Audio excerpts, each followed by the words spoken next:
What's up, Diamond Club? My name's D Flawless, and today we're reading the TWAB for November 18th, 2021, written by DMG. This week at Bungie, we take a look at every grain in the abilities sandbox. Hello, and welcome to another sandbox-focused TWAB. If you're new around these parts, you may be asking, what's a sandbox? Well, it's complicated. It's split between the weapons you use, the armor you equip, the perks and mods that you hunt for, and the enemies you face. Let's be real. The Destiny 2 sandbox is broad. Last week, we focused on the weapon sandbox and what changes are planned for December 7. This week, we're taking a pass on the abilities your Guardian possesses. Think supers, melees, grenades, class abilities. I highly recommend you grab a glass of water and maybe even a snack because we've got a pretty lengthy update for you to read. Or for me to read, hence the purpose of this video. Before we dive into the details, it's customary to have a TWAB intro discussing what's going on in the realm of Bungie and Destiny. Let's keep this short and sweet, shall we? Our 30th anniversary is out on December 7th, which just so happens to be 19 days from the publication of this blog article. In-game, there's still plenty to do between seasonal challenges, Trials of Osiris, the occasional Iron Banner, vendor reputation, god roll hunting, and more. Next Thursday is Thanksgiving here in the States, and many of us will be taking some time to rest up and spend time with family. As such, expect a very light TWAB next Wednesday. All right, sandbox time. Let's get to it. There are buffs, there are nerfs, there are tuning levers that were recently unlocked with back-end changes. There are clear separations between PvE and PvP, and more. There's a lot going on here, so don't feel bad if you scratch your head wondering how these upcoming changes will feel. If you find anything a bit confusing, please sound off with questions. We'll clarify as we can on our forums and social spaces. With all that preamble out of the way, I'll finally shut up and pass the mic over to the team. New legends will rise. Hey all, Kevin Giannis here to give you a quick intro before I hand off to fellow designers Eric Smith and Mike Humboldt. A few TWABs ago, I gave a brief roadmap leading towards our 30th anniversary, the Witch Queen and beyond. A new roadmap update will likely not happen for some time after this, as the team is heads down on more than a few initiatives. One of the initiatives you're going to hear about today is an adjustment to ability regeneration as a whole, and a refocusing of Crucible gameplay on weapons. The team has touched almost every piece of abilities content with this release, and I'm fairly convinced that this will be our biggest balance patch ever. Wow. Earlier this year, we heard overwhelming feedback that the Crucible has been largely dominated by ability usage. Players felt that abilities were firing off too frequently, with too much potency and too little investment. At its core, Destiny is a game about space magic, so any adjustments to our abilities must be made with care. We believe the changes we have made will keep the heart of what makes Destiny abilities fun intact, while shaving down some of the excessive cases we've seen out there. I feel it's important to reinforce that part of Destiny's strength is that it's a live game and we're able to iterate and improve the game as time goes on. This means that we're building new foundational systems like the one you'll read about today with that in mind. We're giving ourselves more balancing knobs to tune than we've ever had before, and we hope you'll start to see why that's so important as you read on. We hope 30th anniversary shakes up the sandbox in new ways and gets you excited for even more changes coming in the Witch Queen. The team will likely go heads down for a bit as we still have Solar and Arc to 3.0ify alongside other insanely cool initiatives. The team takes player feedback seriously, and as a Destiny players ourselves, we have an intrinsic fire to keep improving things for everyone. We hope that what you've seen over the last year reinforces that this team is both about competitive balance and making incredibly dope new shiz. Okay, now I'm going to fade away into the ether as Eric Smith takes us into what's coming next. The Winds of Change. That's a cool little emblem. Oh, are they changing arc abilities? Eric, in 30th anniversary, we've changed the way ability cooldowns work.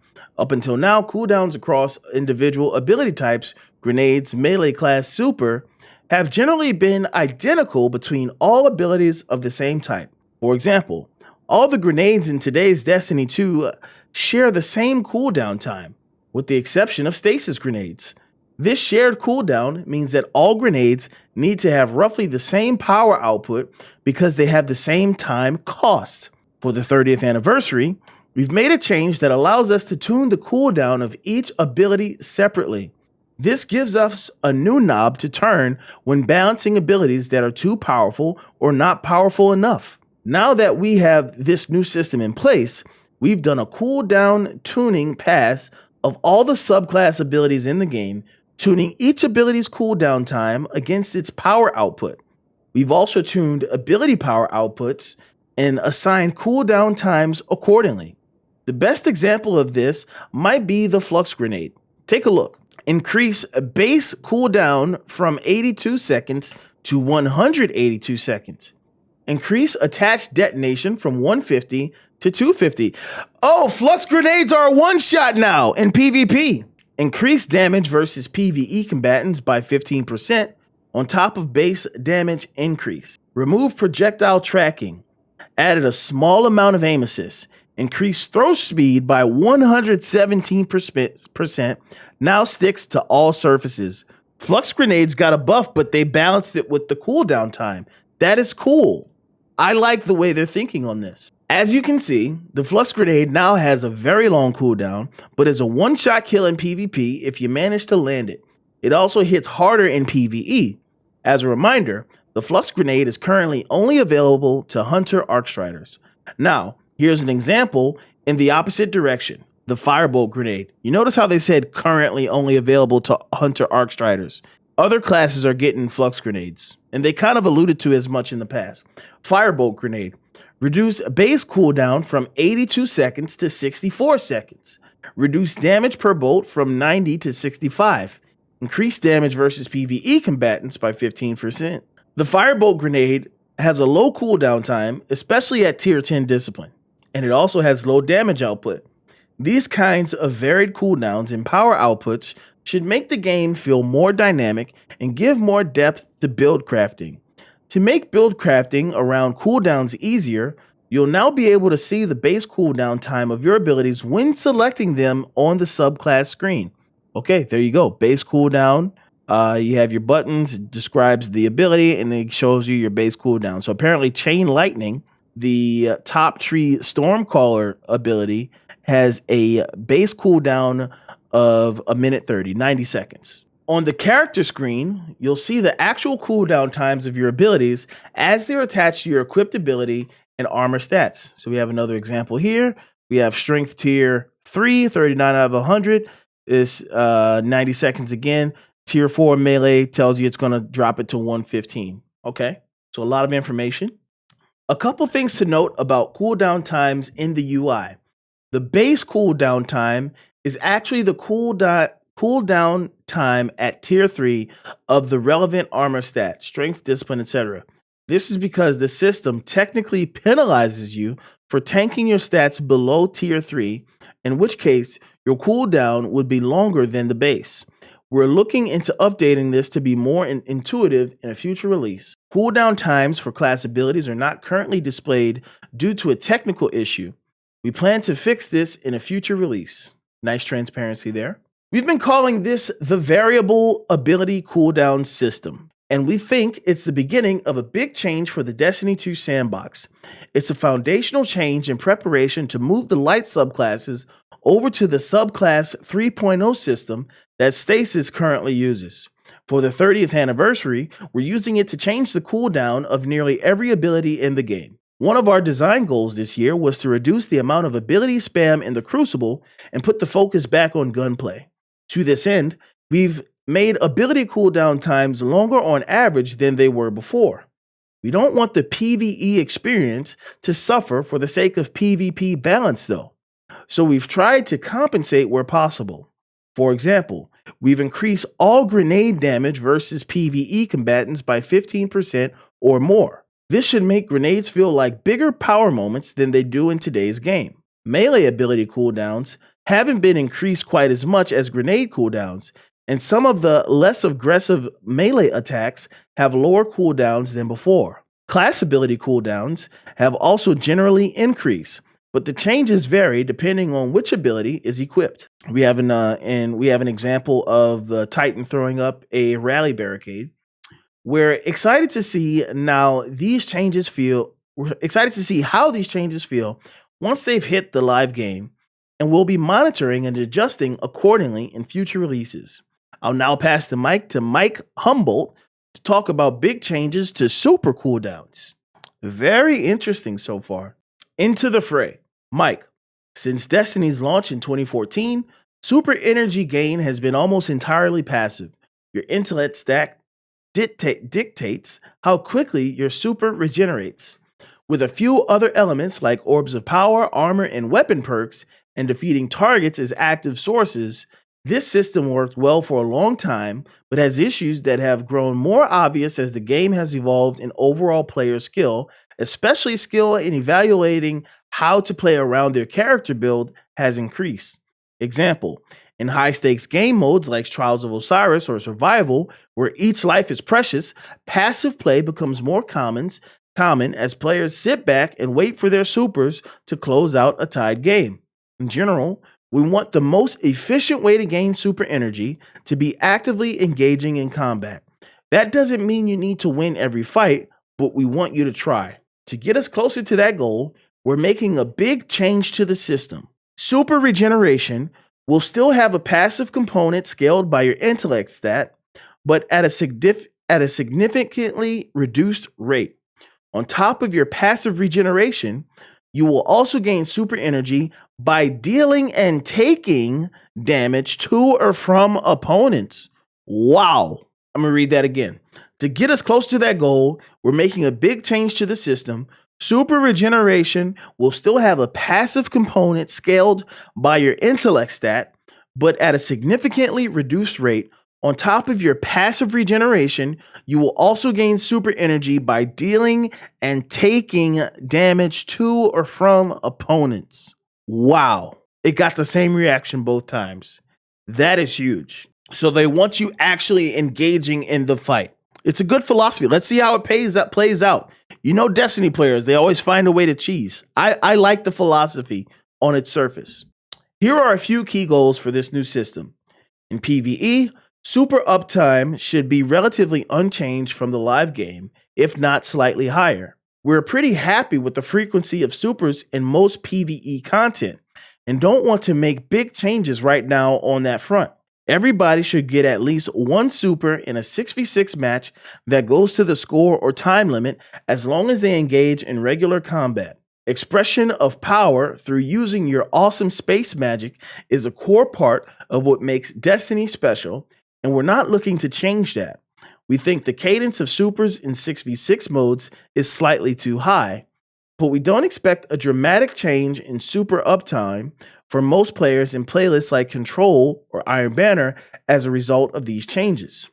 Supers should be less frequent in 3v3 modes than in the live game, where 2 supers per match is a fairly regular occurrence. These modes are about expression of player skill.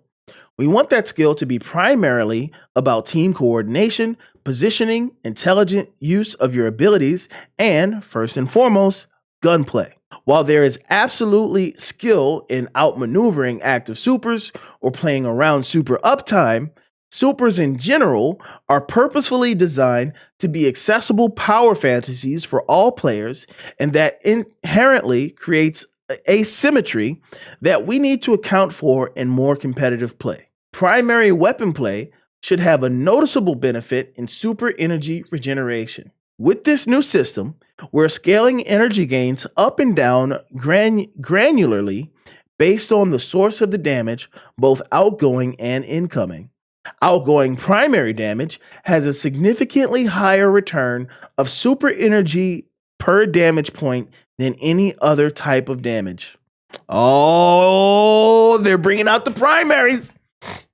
Different supers should come online at different times in a given match, and your super of choice should have an impact on how quickly it regenerates. To reiterate what we have mentioned above, We have always lived in a world where nearly every super in the game shares the same cooldown, regardless of their efficacy in a given game mode. Now that we have made the foundational change to differentiate cooldowns per individual ability, we want to address the super o'clock issue in the Crucible, where 3 minutes into a match, 12 supers are simultaneously popped and chaos ensues. We also want to open up build crafting space where your super's cooldown time is an important element in your decision making beyond how high you want your intellect stat to be. This is going to be good, y'all. To that end, we've separated supers into cooldown tiers that affect both the passive regeneration rate as well as the damage-based regeneration rate. This tiering was primarily influenced by each super's kill potential, where most one-off supers are likely to wipe a team or a room of combatants, but a long-lasting roaming super can and should have a trade-off as a result. We've also taken into account the general potency of the subclass kits where possible. For example, later on we'll discuss Shatterdive and changes we're making with which impact how effective the Revenant Hunter is in the neutral game, causing us to shift some of the potency to the super's uptime as a result. It's also important to stress that this is the first iteration of this system, where any given super will fall into the recharge rate tiers will change over time as we continue tuning. These are the super regeneration rate tiers that we're launching with on December 7th. Okay, so tier 5, fastest regeneration is Well of Radiance. That seems fair. You kind of plant yourself in one spot and you have increased damage. Tier 4, that's the second fastest, is going to be Blade Barrage, Silence and Squall. Ooh, Silence and Squall is going to be up a lot. Tier 3, Shadow Shot, Burning Maul, Arc Staff, Nova Bomb, Thunder Crash. Tier 2, Golden Gun, Chaos Reach, Nova Warp, Storm Trance, Daybreak, Sentinel Shield. And Tier 1, slowest regeneration, so that I think they consider these the most powerful, Spectral Blades, Fist of Havoc, Hammer of Soul, Glacial Quake, and Winter's Wrath. Okay, interesting tier system. As Kevin and Eric mentioned, this sets us up for the future as we move towards the subclass 3.0 system. As an example, for the 30th anniversary, things like the Deadfall and Mobius Quiver variants of Shadow Shot will share the same cooldown tier, but with the Void 3.0 launch in February, they could exist in different tiers based on their potency. By the same token, Ward of Dawn, which is currently tied to Sentinel Shield's cooldown, will be moved into the Tier 5 group as a standalone super with Void 3.0, taking it down a notch. Mike, let's talk about non-super abilities for a moment. In the May 27 TWAB, Kevin shared our foundational pillars for the role we want abilities to play in PvP Combat Sandbox. As a quick refresher, this is where we want to be. Weapons are the primary way players engage with combat. Non-super abilities accentuate or augment the combat, but should rarely solve an encounter by themselves. Abilities have clear strengths, weaknesses, and counterplay. Build crafting is rewarding within the moment-to-moment combat loop of Destiny. We're not there yet. In general, ability uptime in the Crucible is too high for their current potency, and it's difficult to understand when an opponent will regen an ability after using it. Some of that uptime comes from passive cooldowns, but many of our outliers also come from elements of the build crafting system that have previously been unified, and ability energy returns between PvE and PvP. With the 30th anniversary, we've taken a pass at a significant number of these elements. Across subclass perks, armor mods, and exotic armor pieces, we have tuned PvP energy regeneration separately from their base PvE values, which we are not changing. Whoa. Let's read that again. With the 30th anniversary, we've taken a pass at a significant number of these elements. Across subclass perks, armor mods, and exotic armor pieces, we have tuned PvP energy regeneration separately from their base PvE values, which we are not changing. So they're letting us know they're not touching our PvE regeneration. If anything, they're buffing that, but they are touching the PvP regeneration. Per our pillars, we want build crafting to be rewarding, but in its current state, the combinatorial nature of these perks and items leads to an unsustainable ability energy economy that diminishes weapon play in PvP. For this tuning pass, we focus primarily on items that feed into self-perpetuating loops of ability energy gains. Here's a brief list of the affected items. Subclass neutral game perks. These perks have had their ability energy regeneration reduced by roughly 50% in PvP. We targeted perks that can either activate out of combat with a single button press or that we're returning amounts of ability energy that were significantly out of band. Whisper of Shards, Arc Web, Rising Storm, Ionic Traces, Electrostatic Surge, Aftershocks, Inertia Override, Benevolent Dawn, Practice Makes Perfect, and Dark Matter. Okay, they only touched one hunter ability. Proof that hunters were if you played a hunter, you were doing it right because you weren't using all these crutches. They only touched one hunter perk here. Subclass in super perks. These perks scale down energy returns as you get kills in your super, i.e. the first kill while in super returns more super energy than the third kill.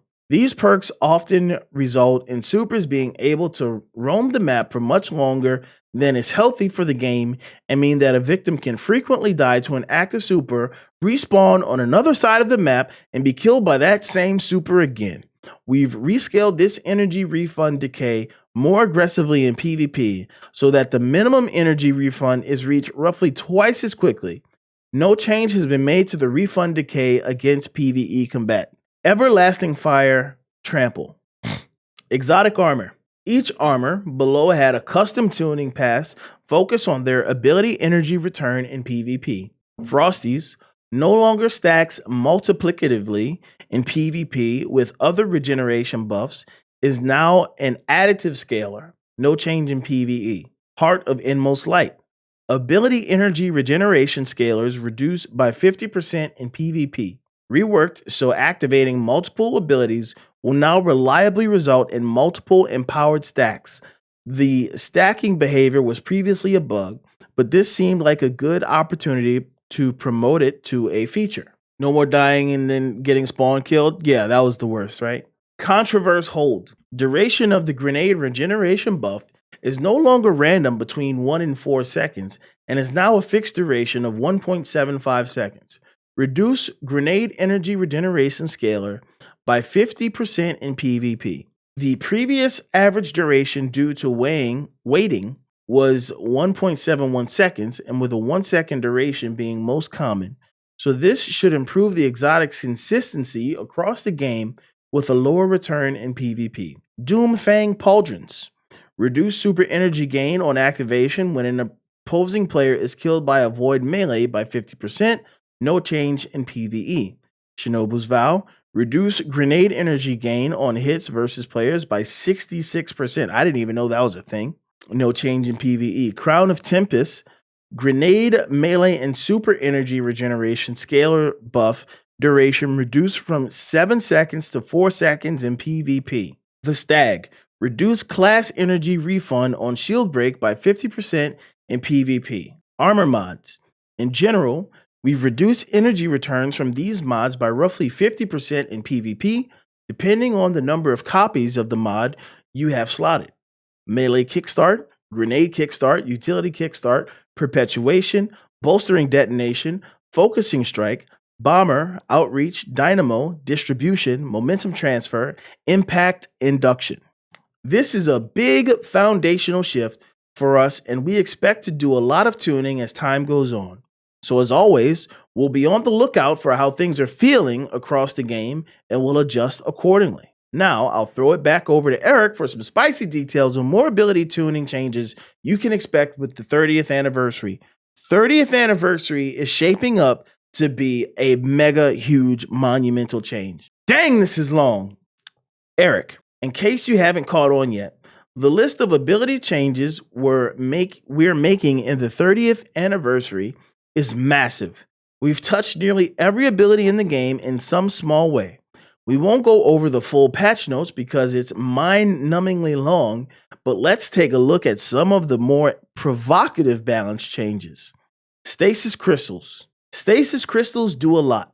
On top of freezing players when they're created, they also block line of sight, block movement, and act as explosive barrels. It's all a bit too much for PvP.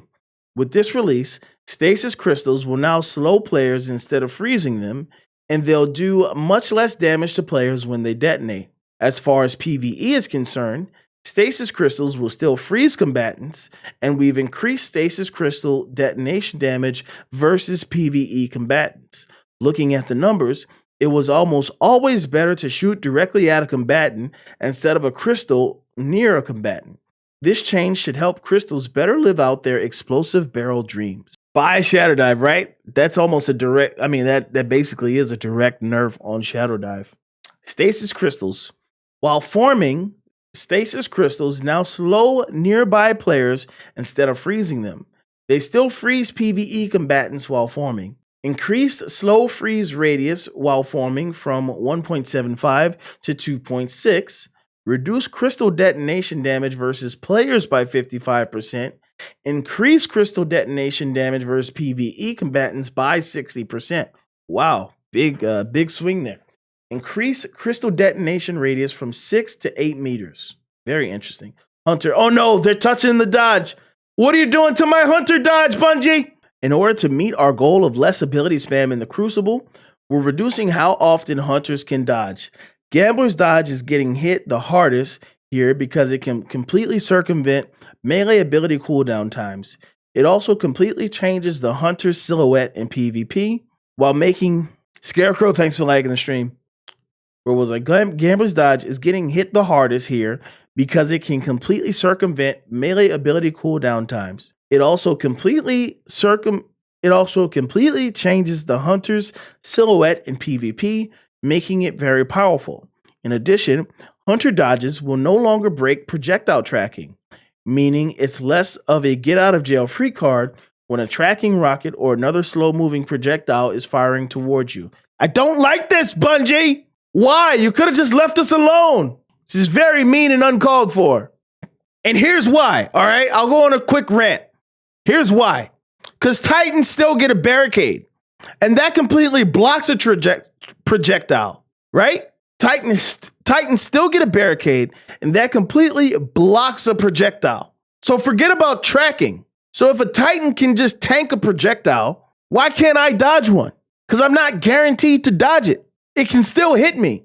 I don't like it. Hunter dodge no longer breaks projectile tracking. Marksman dodge. Tier 10 mobility cooldown increased from 11 seconds to 14 seconds. Base cooldown unchanged at 29 seconds. Gambler's dodge tier 10 mobility increases from 11 to 18 seconds. Base cooldown duration from 29 to 38 seconds. Revenant. You guessed it. The Stasis Crystal changes detailed earlier mean that a Hunter Revenant Shatterdive will now almost never kill a full health Guardian. Okay. Shatterdive may still kill if the Hunter is using Whisper of Fissures, Touch of Winter, and the target is in the very center of all 6 crystals, but that has been incredibly rare in our playtesting. I think we can all agree that Shatterdive was too powerful. We tried a number of fixes over the past few releases, but the truth is that as long as Stasis Crystals froze players and Shatterdive shattered players, it was going to be too good. But it's not all rain clouds and puddles for Shatterdive hunters. The increase in Stasis Crystal damage versus PvE combatants makes Shatterdive a great choice in PvE. On top of that, we're increasing Shatterdive damage versus frozen combatants by 100%. Have fun melting frozen monsters. So nobody's sad to see Shatterdive go. And it's also good to see Shatterdive get a PvE buff, because one of the things when people were complaining in PvE, or when people were complaining in PvP about Stasis, the PvE players did not want their Stasis abilities to be downgraded. So I'm glad that they were able to avoid doing that. That's a good change. I don't like the dodge change, but this one's good, Bungie. Shatterdive, much less lethal versus players due to Stasis Crystal damage. much more lethal versus combatants due to stasis crystal damage. Thanks for liking the stream. Increase shatter damage versus frozen PvE combatants by 100%. Grim Harvest aspect, increase fragment slots from 2 to 3. Top Tree Arcstrider, what are you doing? What are you doing? This change to the combination blow melee was made possible by our variable ability cooldown system. Previously, top tree Arcstriders were basically required to use Gambler's Dodge with this tree. We hope this change will make this ability viable even if you're using Marksman's Dodge. Combination Blow. Reduce base cooldown duration from 96 seconds to 15 seconds. Okay. Bottom Tree Night Stalker. The Vanish and Smoke melee has low damage output but high utility. Our data shows that this subclass tree is struggling in PvP. So we've decided to increase how often Pathfinder hunters can go invisible. Vanish and Smoke melee. Reduce base cooldown from 96 seconds to 75 seconds. Okay, Titans. I hope they're nerfed into the ground. Take away their rally barricade. You basically took away our dodge. Now we can't even dodge. They made it so our dodge doesn't dodge. You realize that? Am I overreacting? Titans. Shoulder charges. In our effort to put the emphasis back on gunplay in the Crucible, we've decided to reduce the number of abilities that can one-shot a full health Guardian. As such, the Titan's 3 shoulder charges are no longer one-shot abilities in PvP. To balance this out, we've made the shoulder charges quicker to activate, easier to hit with, and travel farther. We've also increased their damage in PvE. In our experience, they're still powerful in PvP in combination with short-range weapons and when used as movement tool. We want to curb shoulder charges potency now that we've tuned down shotguns as their current counter. We'll be monitoring the data and feedback and adjusting accordingly. All shoulder charges. No longer one-shot players. Sprint activation time reduced from 1.5 to 1.25. Increased range from 5.5 to 6.8 meters. Targeting cone width increased by 10%. Increased damage versus PvE combatants by 25%. Seismic Strike, Arc Shoulder Charge. Reduce AoE damage from 90 to 40. Now blinds enemies in the area on hit. Increase base cooldown from 82 seconds to 90 seconds. Interesting. Shield Bash. Reduce AoE damage from 90 to 40. Increase base cooldown from 82 to 90 seconds. Hammer Strike. Reduce direct impact change from 170 to 120. Increase base cooldown from 82 to 90 seconds. Barricade. Even with the rally barricade changes we made in Season of the Lost, using this ability during a firefight is still a risky proposition. We've spaced out the cooldowns of the 2 barricades to make the choice slightly more interesting. Towering Barricade. Increase base cooldown duration from 37 seconds to 40 seconds. Rally Barricade. Reduce base cooldown from 37 seconds to 32 seconds. So you get your rally barricades about 8 seconds faster. Omar, thank you so much for liking the stream. Welcome. Behemoth. We agree with the general community feedback that the Behemoth could use some love in PvE. We're hoping these changes to Diamond Lance make this aspect a top-tier PvE pick. Shiver Strike is getting a big damage buff during the Glacial Quake Super. The Whisper of Change fragment buff here is also very spicy and should help the Behemoth's survivability in Pinnacle PvE activities. Whisper of Chains can be used by all Stasis subclasses, but making crystals is kind of the Behemoth's thing, so we're listing it here. Diamond Lance. Increase fragment slots from 1 to 3. Now spawns a Diamond Lance upon killing a PvE combatant with a Stasis weapon, killing 3 players with Stasis weapons in a single life, killing an enemy with a Stasis ability, or shattering an enemy. Shiver Strike. Increase Shiver Strike damage while in Glacial Quake by 50%. Okay. Whisper of Change. Increase damage resistance versus PvE combatants from 25 to 40%. Okay. Bottom Tree Striker. This class is absolutely dominating PvP this season, so we're turning it down a notch. The changes we made to Fist of Havoc and Season of the Lost help Top Tree as intended, but they also turned Bottom Tree into a monster. On top of that, the stasis nerfs and other changes we've made over the past few releases created a power vacuum that Striker Bot filled with extreme prejudice. We hope these changes put Striker Bot back into the pack instead of towering high above everything else. Knockout. Melee lunge range and melee damage bonus now deactivate after a melee kill. Trample. Super energy gain from Fist of Havoc light attack now decays to minimum amount over 3 PvP kills, down from 7. Frontal Assault Melee increased base cooldown from 82 seconds to 106 seconds. Wow, that's big change. Fist of Havoc Heavy Slam radius reduced from 8 to 6 millimeters. Bottom tree only. Warlock. Yeah, get these Warlocks in line. Uncharged Melee. Warlocks have been losing slap fights for far too long. Yes, up until now, Warlocks haven't been able to melee back to back as quickly as Titans and Hunters. No more. With the 30th anniversary, Warlocks will be able to melee just as quickly as Titans and Hunters. We're also removing the 1 meter range extension Warlocks receive to compensate. We still think the idea of each class having unique qualities to their melee is interesting, but we want to do it in a way that won't cause one class to consistently lose slap fights. Maybe someday in the future. Uncharged Melee. Reduce melee range from 5.5 to 4.5 meters. Reduce suppression time after melee. Middle Tree Voidwalker. In our effort to do away with one-shot abilities that are frustrating to be hit by, Handheld Supernova is also getting the shoulder charge treatment. That's right, Handheld Supernova will no longer one-shot in PvP. To compensate, it now travels farther and pushes enemies back. We also increased the damage of Handheld Supernova and Nova Warp versus champion and boss combatants. We had increased their damage in Season of the Lost, but it felt like they could use even more juice. Handheld Supernova. Reduced damage versus players. Now deals 150 damage max. Increased damage versus champions and bosses by 30%. Increased projectile range from 12 meters to 14 meters. Now pushes targets away from the Warlock on detonation. Nova Warp. Increased damage versus champions and bosses by 30%. Shadebinder. We feel the Shadebinder is in a pretty good place with a couple of exceptions. 1. Winter's Wrath is still the best super for shutting down other supers, and it's not even close. Winter's Wrath must now freeze and shatter other supers twice to kill them. I like it. As a general rule, roaming supers shouldn't be able to one-shot other supers. 2. The Penumbral Blast melee is too difficult to land against PvE combatants. When we made the ability harder to land in PvP, it had a negative effect on the PvE experience.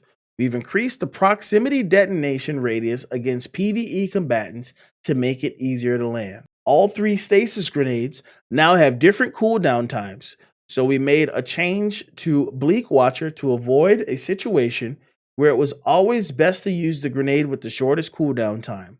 This results in an overall cooldown increase for Bleak Watcher, which fits an incredibly high power output. Winter's Wrath.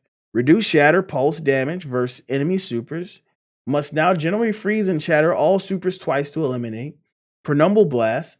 Increase proximity detonation radius versus PvE combatants by 100%.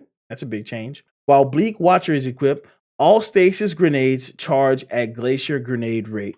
Interesting. Okay, that's a good balance. That's all for now, folks. Eric, okay, I think we covered the big stuff. There are a bunch of other small changes coming in the 30th anniversary, but we'll cover everything else in the official patch notes. As you can see, the team has been hard at work adjusting the sandbox globally. We hope the pictures we're painting here reinforce the statements we've made in the past. The sandbox is going to evolve alongside the game. As we hit year 5 and beyond, this statement will become even more true with new and exciting changes coming with the subclass 3.0 experience. Stay tuned for the patch notes when the 30th anniversary goes live on December 7th. What do we think, chat? Huge changes. Okay, we have information about Destiny leaving Xbox Game Pass. On December 8th, Destiny 2 and its expansions will leave Xbox Game Pass on console and cloud. Destiny 2 and current expansions will remain on Xbox Game Pass for PC. Once Destiny 2 leaves Xbox Game Pass, players who don't own any of the expansions on the Xbox platforms will lose access to campaign missions, expansion, specific activities, raids, dungeons, hunts, exo challenges, nightfall strikes, and access to Trials of Osiris. The Stasis subclass, which is beyond license specific. The middle tree supers for each subclass, the 10% off perk for silver purchases, and other game add-ons. Items such as exotics already acquired will still be available for players who earn them. Previously purchased season passes will remain active. Players who wish to continue playing Destiny 2 on Xbox should look for Destiny 2 expansion discounts that will be available soon, so be on the lookout for those discounts. As a reminder, the Witch Queen will not be available on console or PC Xbox Game Pass when it launches on February 22nd. Xbox blocked players. Since crossplay launched earlier this season, we've seen Xbox players report that they see a lot of blocked players on the roster screen when they haven't blocked anyone. To help us in our investigation, please follow the steps below. Okay, so those are the steps you can follow. You can check that out. We have known issues. We have some movies of the week. Congratulations to Croz Xer for a tribute to the beauty of Destiny. Congratulations to Abraxas for knife work. And there you go. There's your 2 movies of the week. We have some artists of the week. You can go check those out. And there you go. That's the TWAB. Did you make it to the end? Long TWAB is long, no? It takes a lot of work on the part of numerous teams to get a TWAB out the door. Our friends on the Sandbox team wrote the bulk of this update, and we can't thank them enough for their efforts, not only in developing the game, but taking time to run through goals and keep players informed. Between the dev team, VizD team, localization team, editorial team, player support team, Bungie.net team, Bungie Foundation team, and countless other teams and individuals who have helped us ship TWABs in the past, it's still crazy to me that we ship these nearly every single week of a given year. They're not all mega TWABs like today, but they still take a bit of work and get out the door as we continue to serve the community and provide transparency into our studio and daily lives. While I know I'm a week early for Thanksgiving, I'm thankful for every single one of them. Much love, and see you next week for a short and sweet TWAB. Until December 7th, I'll be dreaming of these sandbox changes. All I can think about is jumping on an Arc Hunter and equipping Flux Grenades. Bet you can't stick it, ba-dum-doonch. Cheers, DMG. Yo, excellent TWAB. Everything was great except the Hunter dodge change. That can kick rocks. If you like the video, tell me what you think about these changes. Do you like them? Do you hate them? Do you love them? And follow the channel, follow the streams. I stream live on Twitch and Facebook. The links will be in the description below. But until next time, peace out, Guardians.